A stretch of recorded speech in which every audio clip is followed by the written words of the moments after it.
Hi friends, welcome back to my channel. ನಾನು ಲಕ್ಷ್ಮಿ. ಇವತ್ತು ಮಂಗಳವಾರ ಬೆಳಗ್ಗೆಯಿಂದನೇ ಬ್ಲಾಗ್ನ ಶುರು ಮಾಡ್ಕೊಂಡಿದ್ದೀನಿ. ಇವತ್ತು ಬೆಳಗ್ಗೆ ಬೇಗ ಎದ್ದು ಬಾಗಿಲೆಲ್ಲ ತೊಳ್ಕೊಂಡು, ಮಂಗಳವಾರ ಅಲ್ವಾ, ರಂಗೋಲಿನ ಹಾಕೋತಾ ಇದ್ದೀನಿ ಪೂಜೆ ಮಾಡೋಣ ಅಂತ ಹೇಳ್ಬಿಟ್ಟು. ಇವತ್ತು ನನ್ನ ನಾದಿನಿದು ನಮ್ಮ ಮಾವಂದು ಇಬ್ಬರದ್ದು ಒಂದೇ ದಿನ ಬರ್ತಡೆ. ಅಪ್ಪ ಮಗಳದ್ದು ಇಬ್ಬರದ್ದು 6ನೇ ತಾರೀಕು ಬರ್ತಡೆ. ಅಪ್ಪ ಊರಲ್ಲಿದ್ದಾರೆ. ಅಕ್ಕಂಗೆ ಸರ್ಪ್ರೈಸ್ ಕೊಡೋಣ ಅಂತ ಅಂದ್ಕೊಂಡಿದ್ದೀವಿ. ಅಕ್ಕನ ಫ್ರೆಂಡು ಮತ್ತು ನಾನು. ಅವಳಿಗೆ ಗೊತ್ತು ನಾವು ಸರ್ಪ್ರೈಸ್ ಮಾಡ್ತೀವಿ ಅಂತ ಹೇಳ್ಬಿಟ್ಟು, ಹಂಗಾದ್ರೂ ಸರ್ಪ್ರೈಸ್ ಇರಲಿ ಅಂತ ಹೇಳ್ಬಿಟ್ಟು ಇವತ್ತು ಸರ್ಪ್ರೈಸ್ ಕೊಡೋಣ ಅಂತ ಅಂದ್ಕೊಂಡಿದ್ದೀನಿ. ಇವತ್ತು ಬರ್ತಡೇ ಬ್ಲಾಗ್ ಆಗಿರುತ್ತೆ. ಬರ್ತಡೇಲಿ ಯಾವ ರೀತಿ ಸರ್ಪ್ರೈಸ್ ಮಾಡಿದ್ವಿ ಮತ್ತು ಏನು ಗಿಫ್ಟ್ ಕೊಟ್ವಿ, ಏನೆಲ್ಲ ಅಡುಗೆ ಮಾಡಿದ್ವಿ ಅಂತ ಶೇರ್ ಮಾಡ್ತೀನಿ. ಎಲ್ಲೂ ಸ್ಕಿಪ್ ಮಾಡ್ದಂಗೆ ವಿಡಿಯೋನ ಪೂರ್ತಿಯಾಗಿ ನೋಡಿ.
ಬೆಳಗ್ಗೆ ಬೇಗ ಎದ್ದು ವಾಕು ಮುಗಿಸ್ಕೊಂಡು ಬಾಗಿಲು ತೊಳ್ಕೊಂಡು ರಂಗೋಲಿನೂ ಹಾಕ್ಕೊಂಡಿದ್ದಾಯಿತು. ಅದಾದಮೇಲೆ ಇವಾಗ ತಿಂಡಿ ಮಾಡೋಣ ಅಂತ ಬಂದಿದ್ದೀನಿ. ಸಿಂಪಲ್ಲಾಗಿ ಉಪ್ಪಿಟ್ಟನ್ನ ಮಾಡ್ತಾಯಿದ್ದೀನಿ. ನಮ್ಮ ಮನೇಲಿ ಯಾರಿಗೂ ಉಪ್ಪಿಟ್ಟು ಅಂದರೆ ಇಷ್ಟ ಇಲ್ಲ. ಇವತ್ತು ಬೇಗ ಆಗಲಿ ಅಂತ ಅಂದ್ಬಿಟ್ಟು ಉಪ್ಪಿಟ್ಟನ್ನೇ ಮಾಡ್ತಾಯಿದ್ದೀನಿ. ಇವತ್ತೊಂದು ದಿವಸ ಅಡ್ಜಸ್ಟ್ ಮಾಡ್ಕೊಳ್ಳಿ ಅಂತ ಹೇಳ್ಬಿಟ್ಟು. ಇವತ್ತು ಮಧ್ಯಾಹ್ನಕ್ಕೇ ನಾವು ಬರ್ತಡೇಗೆ ಅಡುಗೆ ಮಾಡೋದ್ರಿಂದ ನಾನು ಮತ್ತು ನನ್ನ ನಾದಿನಿ ಫ್ರೆಂಡು ರಂಜು ಅಂತ ಅವರು ಒಂದು ಅಡುಗೆ ಮಾಡ್ಕೊಂಡು ಹೋಗ್ತಾರೆ, ನಾನೊಂದು ಅಡುಗೆ ಮಾಡ್ಕೊಂಡು ಹೋಗೋದಂತ ಪ್ಲ್ಯಾನ್ ಮಾಡ್ಕೊಂಡಿದ್ದೀವಿ. ಕೇಕ್ ಕಟ್ ಮಾಡಿಸಿ ನಾವೇ ಅಡುಗೆ ಮಾಡ್ಕೊಂಡು ಹೋಗೋದಂತ. ಅದಕ್ಕೋಸ್ಕರ ಸಿಂಪಲ್ಲಾಗೇ ಇರಲಿ ಅಂತ ಅಂದ್ಬಿಟ್ಟು ಇವತ್ತು ಬರೀ ಉಪ್ಪಿಟ್ಟನ್ನ ಮಾಡ್ತಾಯಿದ್ದೀನಿ. ನಮ್ಮ ಮನೇಲಿ ಯಾರಿಗೂ ಉಪ್ಪಿಟ್ಟು ಇಷ್ಟ ಇಲ್ಲ, ಆದ್ರೂ ಮಾಡ್ತಾಯಿದ್ದೀನಿ. ಅದಕ್ಕೋಸ್ಕರ ಎಲ್ಲನೂ ಹಚ್ಕೊಂಡು ಈ ರೀತಿ ಹಚ್ಕೊಂಡಾದ್ಮೇಲೆ ರವೆನೂ ಹುರ್ಕೊಂಡು ಸಿಂಪಲ್ಲಾಗೆ ಉಪ್ಪಿಟ್ಟನ್ನು ಮಾಡಿಕೊಂಡೆ. ನಮ್ಮ ಮನೇಲಿ ತೆಳ್ಳಗಿದೆ ಉಪ್ಪಿಟ್ಟು ತಿನ್ನೋದು, ಅದಕ್ಕೋಸ್ಕರ ತೆಳ್ಳಗೆ ಮಾಡಿಕೊಂಡೆ ತಿನ್ನಲಿ ಅಂತ ಹೇಳ್ಬಿಟ್ಟು. ಉಪ್ಪಿಟ್ಟೆಲ್ಲ ಆದಮೇಲೆ ನಾವು ತಿಂಡಿ ಎಲ್ಲ ಮುಗಿಸ್ಕೊಂಡ್ವಿ. ತಿಂಡಿ ಎಲ್ಲ ಮುಗಿಸ್ಕೊಂಡಾದ್ಮೇಲೆ ನಾನು ಬರ್ತಡೇಗೆ ಇಲ್ಲಿ ಚೆನ್ನ ಮಸಾಲ ಮತ್ತು ಬಟರ್ ನಾನ್ನ ಮಾಡ್ತಾಯಿದ್ದೀನಿ. ಅದಕ್ಕೋಸ್ಕರ ಒಂದು 5 ಅವರ್ ನೆನೆಬೇಕಲ್ಲ, ಅದಕ್ಕೋಸ್ಕರ ಇಲ್ಲಿ ಕಾಬೂಲ್ ಕಡಲೆನ ನೆನೆಯೋಕ್ಕೆ ಇಟ್ಕೊಂಡೆ. ಇದು ನೆನೆಯಷ್ಟರಲ್ಲಿ ನಾನೆಲ್ಲ ಕೆಲಸ ಮಾಡ್ಕೋಬೋದು ಅಂತ ಹೇಳ್ಬಿಟ್ಟು. ಅದಾದಮೇಲೆ ಒಂದು ಬೆಳಗ್ಗೆ ನಾನು ನೆನೆ ಹಾಕಿದ್ದು 9 ಗಂಟೆಯಲ್ಲಿ. ಇವಾಗ ಮಧ್ಯಾಹ್ನ ಆಗಿದೆ 2 ಗಂಟೆ. ಅಷ್ಟರಲ್ಲಿ ನೆಂದಿದ್ದು ನೋಡ್ತಾ ಇರ್ಬೋದು. ಅದನ್ನು ಇವಾಗ ಬೇಯಕ್ಕೆ ಇಟ್ಕೊತಾ ಇದ್ದೀನಿ. ಚೆನ್ನ ಮಸಾಲೆ ಮಾಡಿಬಿಟ್ಟು ಇನ್ನೂ ಮನೆಯೆಲ್ಲ ಒರೆಸಿ ನಾನು ಫ್ರೆಶ್ ಆಗಿ ಪೂಜೆ ಎಲ್ಲ ಮಾಡಬೇಕಿತ್ತು ಸಾಯಂಕಾಲ ಅಷ್ಟರಲ್ಲಿ. ಅದಕ್ಕೋಸ್ಕರ ಮಧ್ಯಾಹ್ನನೇ ಅಡುಗೆನ ಮಾಡಿ ಇಡ್ತಾಯಿದ್ದೀನಿ. ಚೆನ್ನ ಮಸಾಲೆ ಮಾಡಿ ಇಟ್ಬಿಟ್ರೆ ಆಮೇಲೆ ಬಟರ್ ನಾನ್ನ ಮಾಡ್ಕೊಬೋದು ನಿಧಾನಕ್ಕೆ ಅಂತ ಹೇಳ್ಬಿಟ್ಟು ಇವಾಗ ಚೆನ್ನ ಮಸಾಲೆನ ಮಾಡ್ಕೊಂಡಿದ್ದೀನಿ. ಈ ರೆಸಿಪಿನ ಒಂದು ವೀಡಿಯೋದಲ್ಲಿ ಹಾಕ್ತೀನಿ, ಅದನ್ನು ಮಿಸ್ ಮಾಡಿದೆ ನೋಡಿ, ನಾಳೆ ವೀಡಿಯೋದಲ್ಲಿ ಬರುತ್ತೆ. ಈ ಥರ ಅಡುಗೆ ಎಲ್ಲ ಮಾಡಾದಮೇಲೆ ನೋಡ್ತಾ ಇರ್ಬೋದು ಅಡುಗೆ ಮನೆ ಯಾವ ರೀತಿ ಆಗಿದೆ ಅಂತ ಹೇಳ್ಬಿಟ್ಟು. ಬೇಗ ಇವಾಗ ಪಾತ್ರೆ ಎಲ್ಲ ತೊಳ್ಕೊಂಡು ಅಡುಗೆ ಮನೆ ಎಲ್ಲನೂ ಕ್ಲೀನ್ ಮಾಡ್ಕೋತೀನಿ. ಯಾಕಂತಂದರೆ ಇವತ್ತು ಮಂಗಳವಾರ ಎಲ್ಲ ಪೂಜೆ ಮಾಡಿಬಿಟ್ಟೆ ನಾನು ಬರ್ತಡೇಗೆ ಹೋಗ್ಬೇಕಾಗಿರೋದು. ಅದಕ್ಕೋಸ್ಕರ ನೋಡಿದ್ರಲ್ಲ, ಇವಾಗ ಎಲ್ಲನೂ ಕ್ಲೀನ್ ಮಾಡಿಕೊಂಡೆ. ಅಡುಗೆ ಮನೆ, ಸ್ಟವ್ವು, ಆಮೇಲೆ ಸಿಂಕು, ಅದಾದಮೇಲೆ ಪಾತ್ರೆ ಎಲ್ಲನೂ ಇವಾಗ ನೀಟ್ ಮಾಡ್ಕೊಂಡಿದ್ದಾಯಿತು. ಎಲ್ಲ ಕ್ಲೀನ್ ಆಗಿದೆ. ಕ್ಲೀನ್ ಆದಮೇಲೆ ಇವಾಗ ಮನೆ ಕಸ ಎಲ್ಲ ಗುಡಿಸ್ಕೊಂಡು ಮನೆಯೆಲ್ಲ ಒರೆಸ್ಕೋಬೇಕು. ಅದಕ್ಕೋಸ್ಕರ ಇವತ್ತು ಮಂಗಳವಾರ ಅಲ್ಲ, ಸ್ವಲ್ಪ ಹಿಂಗೆ ನಾನು ವಾರಕ್ಕೆ 2 ಸಲ ಸೋಫಾ ಎಲ್ಲನೂ ಕ್ಲೀನ್ ಮಾಡ್ಕೋತೀನಿ. ಈ ಥರ ಕ್ಲೀನ್ ಮಾಡ್ಕೊಳ್ಳೋದ್ರಿಂದ ಜಾಸ್ತಿ ಧೂಳು ಬರೋಲ್ಲ. ಅದಕ್ಕೋಸ್ಕರ ನಾನು ಮನೆ ಒರೆಸ್ಬೇಕಾದ್ರೆ ವಾರಕ್ಕೆ 2 ಸಲ ಈ ಥರ ಎಲ್ಲ ನೀಟಾಗಿ ಸೋಫಾ ಎಲ್ಲನೂ ಕ್ಲೀನ್ ಮಾಡ್ಕೊಬಿಟ್ಟು ಆಮೇಲೆ ಮನೆ ಒರೆಸ್ಕೋತೀನಿ. ಮನೆಯೆಲ್ಲ ಕಸ ಎಲ್ಲ ಗುಡಿಸ್ಕೊಂಡು ಅದಾದಮೇಲೆ ಇವಾಗ ಮನೆಯೂ ಒರೆಸ್ಕೊಂಡೆ ನೀಟಾಗೆ.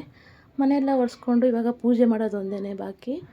ಇವಾಗ ಪೂಜೆ ಮಾಡ್ಕೊಳ್ಳೋಕ್ಕೋಸ್ಕರ ಇಲ್ಲಿ ನಮ್ಮದ್ರಲ್ಲೇ ನಮ್ಮ ಗಿಡದಲ್ಲೇ ಹೂವು ಬಿಟ್ಟಿತ್ತು. ದಾಸವಾಳ ಹೂವು, ಬಿಳಿ ವೈಟ್ ಕಲರು ದಾಸವಾಳ ಬಿಟ್ಟಿತ್ತು. ಸುಮಾರು ಬಿಟ್ಟಿತ್ತು. ಇವತ್ತು ಸುಮಾರು 9ರಿಂದ 10 ದಾಸವಾಳ ಸಿಕ್ಕಿತ್ತು. ನಮಗಂತೂ ಖುಷಿ ಆಯ್ತಾಯಿತು. ಈ ಥರ ನಮ್ಮ ಗಿಡದಲ್ಲೇ ಸಿಕ್ಕಿ ಪೂಜೆ ಮಾಡೋದು ಮನೆ ದೇವ್ರಿಗೆಲ್ಲ ತುಂಬಾ ಖುಷಿ ಅಲ್ವಾ. ಅದು ಅಲ್ಲದೆ ನಮ್ಮ ಮನೆ ದೇವರು 6 ದಿವಸನೇ ಸಿಕ್ತು. ಅದೆಲ್ಲ ತಿತ್ಕೊಂಡೋಗಿ ನಾನು ಸ್ನಾನ ಮಾಡ್ಕೊಬಂದು ಇವಾಗ ಪೂಜೆಗೆಲ್ಲ ರೆಡಿ ಮಾಡ್ಕೋತಾ ಇದ್ದೀನಿ. ಸುಮಾರು 5:30 ಆಗಿದೆ ಇವಾಗ ಸಾಯಂಕಾಲ. ಇವಾಗ ಬೇಗ ಬೇಗ ಪೂಜೆ ಮಾಡಿಕೊಂಡು, ಇವತ್ತು ಮಂಗಳವಾರ ಅಲ್ಲ, ಎಲ್ಲ ನೀಟಾಗಿ ಪೂಜೆ ಮಾಡಬೇಕು. ಅಷ್ಟೋತ್ರ ಎಲ್ಲ ಓದ್ಬಿಟ್ಟು ದೇವ್ರದ್ದು ಅದೇ ಗೌರಮ್ಮಂದು ಅಷ್ಟೋತ್ರ ಎಲ್ಲನೂ ಹೇಳಿ, ಇವತ್ತು ಮಂಗಳವಾರ ಆಗಿರೋದ್ರಿಂದ ಪೂಜೆ ಎಲ್ಲನೂ ಮುಗಿಸ್ಕೊಂಡೆ ನೀಟಾಗೆ. ಒಳ್ಳೆಯದಾಗಲಿ, ಇವತ್ತು ನಮ್ಮ ಮಾವಂದು ಬರ್ತಡೇ ಅಲ್ಲ, ನಮ್ಮ ಮಾವಂದು ಮತ್ತು ನನ್ನ ಆದಿ ಇಬ್ರದ್ದು ಒಳ್ಳೆಯದಾಗಲಿ ಅಂತ ಕೇಳಿಕೊಂಡು ಪೂಜೆ ಎಲ್ಲ ಮುಗಿಸ್ಕೊಂಡೆ, ರೆಡಿಯಾಗಿಬಿಟ್ಟೆ ಮುಗಿಸ್ಕೊಂಡೆ. ಅಷ್ಟರಲ್ಲಿ ಅಕ್ಕನ ಫ್ರೆಂಡು ಹೇಳಿದ್ನಲ್ಲ ರಂಜು ಅಕ್ಕ ಅಂತ ಹೇಳ್ಬಿಟ್ಟು, ಅವರೂ ಅಡುಗೆ ಮಾಡ್ಕೊಂಡು ಬಂದರು. ಅಷ್ಟರಲ್ಲಿ ನಮ್ಮ ಯಜಮಾನ್ರೂ ಗಿಫ್ಟ್ ಎಲ್ಲನೂ ಪ್ಯಾಕ್ ಮಾಡಿಸ್ಕೊಂಡು ಬಂದಿದ್ದರು. ಅವರೂ ಬಂದರು. ಇವಾಗ ನಾನು ನಮ್ಮ ಮನೇಲಿ ಮಾಡಿದ್ದು, ಅಕ್ಕರ ಮನೇಲಿ ಮಾಡಿದ್ದೆಲ್ಲನೂ ಅಡುಗೆ ಎಲ್ಲನೂ ಈ ಥರ ಬ್ಯಾಗ್ಗೆ ಹಾಕ್ಕೊಂಡು ಇವಾಗ ಹೋಗ್ತಾಯಿದ್ವಿ ನನ್ನ ನಾದಿನಿ ಮನೆಗೆ. ನೋಡ್ತಾ ಇರ್ಬೋದು, ನನ್ನ ನಾದಿನಿ ಮನೆಗೆ ಬಂದ್ವಿ. ಇವಾಗ ಅವ್ರಿಗೆ ಗೊತ್ತಿರುತ್ತೆ, ಹಂಗಾದ್ರೂ ನಾವು ಸರ್ಪ್ರೈಸ್ ಆಗಿರಲಿ ಅಂತ ಅಂದ್ಬಿಟ್ಟು ಬಂದ್ವಿ. ಅಕ್ಕ ಏನೋ ರಾಮ ಮತ್ತು ಶಿವಂದು ಏನೋ ಬರೀತಾಯಿದ್ರು. ಟಿ ವಿ ನೋಡಿಕೊಂಡು ನನ್ನ ಅಳಿಯ ಟಿ ವಿ ನೋಡ್ತಾಯಿದ್ದ. ಅಕ್ಕನ್ನ ರೆಡಿ ಆಗೋಕ್ಕೆ ಕಳಿಸ್ಬಿಟ್ಟು, ಬೇಗ ಬೇಗ ರೆಡಿ ಆಗು ಅಂತೇಳ್ಬಿಟ್ಟು ಕಳಿಸ್ಬಿಟ್ಟು ನಾವು ಇವಾಗ ಸಿಂಪಲ್ಲಾಗಿ ಕೇಕ್ ಕಟ್ ಮಾಡ್ಸೋಕ್ಕೆ ಈ ಥರ ಅರೇಂಜ್ಮೆಂಟ್ ಮಾಡ್ತಾಯಿದ್ದೀವಿ. ಈ ಥರ ಹ್ಯಾಪಿ ಬರ್ಡೇ ಅಂತಂದ್ಬಿಟ್ಟು ಒಂದು ಇದು ಹಾಕ್ಬಿಟ್ಟು, ಈ ಥರ ಆ ಸೈಡ್ ಈ ಸೈಡು ಪಾರ್ಟ್ನ ಇಟ್ಬಿಟ್ಟು, ಮಧ್ಯದಲ್ಲಿ ಕೇಕ್ ಕಟ್ ಮಾಡೋಕ್ಕೆ ಒಂದು ಟೇಬಲ್ ಥರ ಇಟ್ಬಿಟ್ಟು, ಈ ಥರ ಲೈಟ್ ಎಲ್ಲನೂ ಹಾಕಿ ನೋಡ್ತಾಯಿದ್ದೀವಿ ಯಾವ ರೀತಿ ಬರುತ್ತೆ ಅಂತ ಹೇಳ್ಬಿಟ್ಟು. ತುಂಬಾ ಸಿಂಪಲ್ಲಾಗಿ ಚೆನ್ನಾಗೇ ಬಂತು. ನಾವು ರೆಡಿ ಮಾಡೋ ಅಷ್ಟರಲ್ಲಿ ಅಕ್ಕನೂ ರೆಡಿಯಾಗಿ ಬಂದಳು. ನನ್ನ ನಾದಿನಿಯವರು ಅಕ್ಕ ಅಂತಂತ ಕರಿತೀನಿ, ಅವಳೂ ರೆಡಿಯಾಗಿ ಬಂದು ಅಷ್ಟರಲ್ಲಿ ನನ್ನ ಮಗನೂ ಸಂಗೀತ ಕ್ಲಾಸ್ಗೆ ಹೋಗಿದ್ದ, ನನ್ನ ಮಗ ಮತ್ತು ನಮ್ಮ ಯಜಮಾನ್ರು ಇಬ್ಬರೂ. ಅವರೂ ಗಿಫ್ಟು, ಹೂವು ಬೊಕ್ಕೆ ಮತ್ತು ನನ್ನ ಮಗ ಕೇಕು ಎಲ್ಲನೂ ತಂದ. ಅವನು ಅವ್ರ ಅತ್ತೆಗೋಸ್ಕರ ಅಂತೇಳ್ಬಿಟ್ಟು ನೋಡ್ತಾ ಇರ್ಬೋದು. ಇದೇ ಥರ ಕೇಕ್ ಮಾಡಿಸಿದ್ವಿ ನಾವು. ಕೇಕ್ ಮಾಡಿಸಿ ಇವಾಗ ಕೇಕ್ನ ಕಟ್ ಮಾಡ್ತಾಯಿದ್ದಾರೆ ನನ್ನ ಮಗ. ಅವರ ಅಳಿಯನ ಜೊತೆನೇ ಕಟ್ ಮಾಡಬೇಕು ಅಂತೇಳ್ಬಿಟ್ಟು ನನ್ನ ನಾದಿನಿ ಇಬ್ಬರೂ ಸೇರಿಕೊಂಡು ಕಟ್ ಮಾಡ್ತಾಯಿದ್ದಾರೆ. ಕಟ್ ಮಾಡಿ ತುಂಬಾ ಚೆನ್ನಾಗಾಯಿತು ಈ ಬರ್ತಡೇ ಇದು. ಇವಾಗ ಎಲ್ಲರೂ ಕೇಕ್ ಕಟ್ ಮಾಡಾದಮೇಲೆ ವಿಶ್ ಮಾಡಿ ಇವಾಗ ಎಲ್ಲರೂ ತಿನ್ನಿಸ್ತಾಯಿದ್ದೀವಿ. ಇವನು ನನ್ನ ಅಳಿಯ, ನನ್ನ ನಾದಿನಿ ಮಗ. ಅದೇ ನಾನು ಹೇಳಿದ್ನಲ್ಲ ರಂಜು ಅಕ್ಕನ ಮಕ್ಕಳು ಇವರು, ನನ್ನ ನಾದಿನಿ ಫ್ರೆಂಡ್ ಮಕ್ಕಳು ಎಲ್ಲರೂ. ನಾನು ಕೇಕ್ ಎಲ್ಲ ತಿನ್ನಿಸಿ, ರಂಜು ಅಕ್ಕನೂ ಎಲ್ಲ ಕೇಕ್ ಎಲ್ಲ ತಿನ್ನಿಸ್ಬಿಟ್ಟು ಇವಾಗ ನಮ್ಮ ಯಜಮಾನ್ರೂ ತಿನ್ನಿಸಿದ್ರು ಅವ್ರ ಅಕ್ಕಂಗೆ. ಅದಾದಮೇಲೆ ಗಿಫ್ಟನ್ನ ಕೊಡಿಸಿದ್ವಿ ಮಕ್ಕಳು ಕೈಲಿ. ನೋಡ್ತಾ ಇರ್ಬೋದು, ನಮ್ಮ ರಿಂಗ್ ಲೈಟು ಮತ್ತು ಟೈಪಾಯ್ಡನ್ನ ಕೊಡಿಸಿದ್ವಿ. ಅವಳು ಯೂಟ್ಯೂಬ್ ಮಾಡೋದ್ರಿಂದ ಅದು ಕೊಡಿಸಿದ್ರೆ ಸರಿ ಹೋಗುತ್ತೆ ಅಂತ ಹೇಳ್ಬಿಟ್ಟು ಅದನ್ನೇ ಕೊಡಿಸಿದ್ವಿ. ಅದಾದಮೇಲೆ ನನ್ನ ಮಗ ಅವ್ರ ಅತ್ತೆಗೆ ಹೂವು ಮತ್ತು ಬಳೆನ ಕೊಟ್ಟ. ಅವನು ವರ್ಷವೂ ಅದೇ ರೀತಿ ಹೂವು ಮತ್ತು ಬಳೆನ ಕೊಡ್ತಾನೆ. ಅದಾದಮೇಲೆ ರಂಜು ಅಕ್ಕನ ಮಕ್ಕಳು ಅವರು ಕೈಲೇ ಏನೋ ಮಾಡ್ಕೊಬಂದಿದ್ರು ಪೇಪರಲ್ಲಿ, ಅದನ್ನು ಕೊಟ್ಟು ನನ್ನ ಅಳಿಯ ಹೂವು ಬೊಕ್ಕೆನ ಕೊಟ್ಟ ಅವ್ರ ಅಮ್ಮಂಗೆ. ಅದಾದಮೇಲೆ ನನ್ನ ಮಗ ಅವ್ರ ಅತ್ತೆಗೆ ಹೂವೆಲ್ಲನೂ ಮುಡಿಸಿ ಇವಾಗ ಕೇಕ್ ಎಲ್ಲನೂ ಕಟ್ ಮಾಡಿ ತಿನ್ನಿಸ್ತಾಯಿದ್ವಿ. ತುಂಬಾ ಚೆನ್ನಾಗಾಯಿತು. ಅಕ್ಕಂಗೂ ಖುಷಿ ಆಯಿತು ಈ ಬರ್ತಡೇಯಿಂದ. ಅದಾದಮೇಲೆ ಬರ್ತಡೇ ಎಲ್ಲ ಆದಮೇಲೆ ಕೇಕೆಲ್ಲ ತಿಂದ್ಕೊಂಡು ಇವಾಗ ಬಟರ್ ನಾನ್ ಅಂತ ಹೇಳಿದ್ನಲ್ಲ ನಾನು ಮಾಡೋದು, ಅದನ್ನು ಇವಾಗ ಬಿಸಿ ಬಿಸಿಯಾಗೆ ಮಾಡಿದ್ರೆ ಸರಿ ಹೋಗುತ್ತೆ ಅಂತ ಹೇಳ್ಬಿಟ್ಟು ನಾವು ಅಕ್ಕರ ಮನೆಗೇ ಈ ಥರ ಮಿತ್ಕೊಂಡು, ಅಂದರೆ ನಾದ್ಕೊಂಡು ತಂದಿದ್ವಿ ಹಿಟ್ಟನ್ನ. ಅದನ್ನು ಇವಾಗ ಬಟರ್ ನಾನ್ನ ಮಾಡ್ಕೋತಾ ಇದ್ವಿ. ಬಿಸಿ ಬಿಸಿಯಾಗೆ ಮಾಡಿಬಿಟ್ಟು ಊಟಕ್ಕೆ ಕೂತ್ಕೊಳ್ಳೋಣ ಅಂತೇಳ್ಬಿಟ್ಟು ಅಲ್ಲೇ ಬಿಸಿ ಬಿಸಿಯಾಗೆ ಮಾಡ್ಕೊಂಡ್ವಿ. ಅದಾದಮೇಲೆ ಇಲ್ಲಿ ನನ್ನ ಅಕ್ಕನ ಫ್ರೆಂಡು ರಂಜು ಅಕ್ಕ ಅಂತ ಹೇಳಿದ್ನಲ್ಲ, ಅವರು ಪಲಾವ್ ಮಾಡ್ಕೊಬಂದಿದ್ರು. ವೆಜಿಟೇಬಲ್ ಮತ್ತು ಸೋಯಾ ಚಂಕ್ಸ್ನ ಹಾಕಿ ಪಲಾವ್ನ ಮಾಡ್ಕೊಬಂದಿದ್ರು. ಅದನ್ನು ವೀಡಿಯೋ ನಾನು ಯೂಟ್ಯೂಬಲ್ಲಿ ಹಾಕ್ತೀನಿ ಅಂತ ಹೇಳಿದೆ, ಅದನ್ನು ಮಾಡ್ಕೊಂಡಿದ್ರು. ಅದಾದಮೇಲೆ ಸೋಯಾ ಚಂಕ್ಸ್ 65ನ ಮಾಡಿದರು. ಅದನ್ನು ತುಂಬಾ ಚೆನ್ನಾಗಿತ್ತು.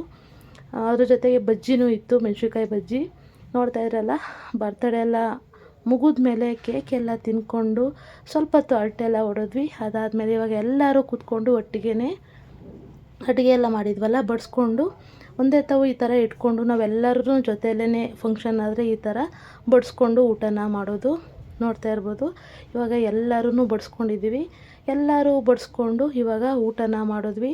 ತುಂಬಾ ಚೆನ್ನಾಗಾಯಿತು ಬರ್ತಡೇ. 1 ಸೆಕೆಂಡ್ ಹ್ಯಾಪಿ ಬರ್ಡೇ ಅಕ್ಕ ಆ್ಯಂಡ್ ಅಪ್ಪ ಅಂತ ಹೇಳ್ತಾ ಈ ವಿಡಿಯೋನ ಇಲ್ಲಿಗೆ ಎಂಡ್ ಮಾಡ್ತಾಯಿದ್ದೀನಿ. Thank you for watching. Bye.